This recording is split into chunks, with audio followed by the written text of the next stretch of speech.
നിങ്ങൾ ഈ വീഡിയോയിൽ ഇപ്പോൾ കാണുന്നത് ഫിൽട്രേഷൻ സിസ്റ്റമാണ്. ഞാൻ രണ്ട് രീതിയിലുള്ള ഫിൽട്രേഷൻ യൂസ് ചെയ്തിട്ടുണ്ട്. ഒന്നാമത്തെ ഫിൽട്രേഷൻ ആദ്യം വെള്ളം വരുന്നു, അത് രണ്ടാമത്തെ ചേമ്പറിലേക്ക് വരുന്നു, അതിനുശേഷം അതിൽ നിന്നും ഫിൽട്ടർ ചെയ്ത് പുറത്തോട്ട് പോകുന്നു, അങ്ങനെ ടാങ്കിലേക്ക് വരുന്നു. അങ്ങനെ ചെയ്യുന്നത് കൊണ്ടുള്ള നമുക്കുള്ള ഉപകാരം, ഒരേ വെള്ളം തന്നെ രണ്ട് ഫിൽട്രേഷൻ വഴി നമുക്ക് ക്ലീൻ ചെയ്യാൻ പറ്റും.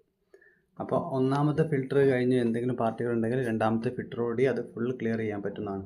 രണ്ടാമത് വെള്ളം ക്ലിയർ ആവാൻ വേണ്ട മാർഗം എന്ന് വെച്ചാൽ ടാർപ്പായ നമ്മൾ പോണ്ടിൻ്റെ മുകളിലൂടെ വിരിക്കുന്നതാണ്. അങ്ങനെ ടാർപ്പായി വിരിച്ചാൽ നമുക്ക് രണ്ട് ഉപകാരം അതിലുണ്ട്. ഒന്ന്, സൂര്യപ്രകാശം കിട്ടാത്തതുകൊണ്ട് തന്നെ ആൽഗെ വെള്ളത്തിൽ വളരില്ല. അല്ലെങ്കിൽ ഒരു പുതിയ വെള്ളം നമ്മൾ കയറ്റി ഒരു ആഴ്ചക്കുള്ളിൽ തന്നെ വെള്ളം പച്ച നിറത്തിലാവുന്നതാണ്. അപ്പോൾ രണ്ടാമത്തെ ഉപകാരം എന്ന് പറഞ്ഞാൽ, നമ്മൾ ഏതെങ്കിലും മരത്തിൻ്റെ ചുവട്ടിലാണ് ഈ ടാങ്ക് സെറ്റ് ചെയ്യുന്നതെങ്കിൽ നമ്മളെ ടാങ്കിലേക്ക് ആ മരം പൂക്കുന്ന സമയത്ത് അതിൻ്റെ ഇലകളും കായ്കളൊക്കെ താഴെ വരാൻ സാധ്യതയുണ്ട്. അങ്ങനെ വരുന്ന സമയത്ത് വെള്ളം പെട്ടെന്ന് അഴുക്കാകുകയും പെട്ടെന്ന് വെള്ളം മാറ്റേണ്ട ഒരു സ്ഥിതി ഉണ്ടാവുകയും ചെയ്യും. എനിക്കങ്ങനെ ഉണ്ടായിട്ടുണ്ട്. അപ്പോൾ ഒരു 3 ദിവസത്തിനുള്ളിൽ തന്നെ വെള്ളം മാറ്റേണ്ട ഒരു അവസ്ഥ ഉണ്ടാവും. മീൻ ഹെൽത്തി അല്ലെങ്കിൽ ഫീഡ് എടുക്കില്ല. അതേപോലെ മീനിന് അമോണിയൻ്റെ അളവ് കൂടുന്ന സമയത്ത് ശ്വാസം എടുക്കാനൊക്കെ ബുദ്ധിമുട്ടുണ്ടാവും. അപ്പോൾ നമ്മൾ ഇംഗ്ലീഷിൽ പറഞ്ഞാൽ സഫക്കേഷൻ എന്ന കണ്ടീഷൻ വരും. അപ്പോൾ മീൻ മുകളിലേക്ക് വരും.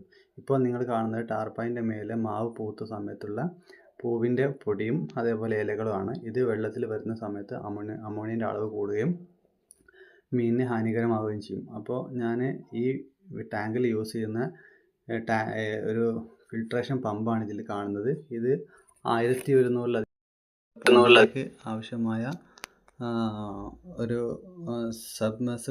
Multipurpose submersible പമ്പാണ്. 1150 ലിറ്റർ കപ്പാസിറ്റിയുള്ള 18 വാട്ട്സോട് കൂടിയ 400 ഗ്രാമോട് കൂടിയ ഒരു പമ്പാണ് നമ്മൾ കണ്ടത്. അത് ഞാൻ ഫ്ലിപ്കാർട്ടിൽ നിന്നാണ് വാങ്ങിച്ചത്.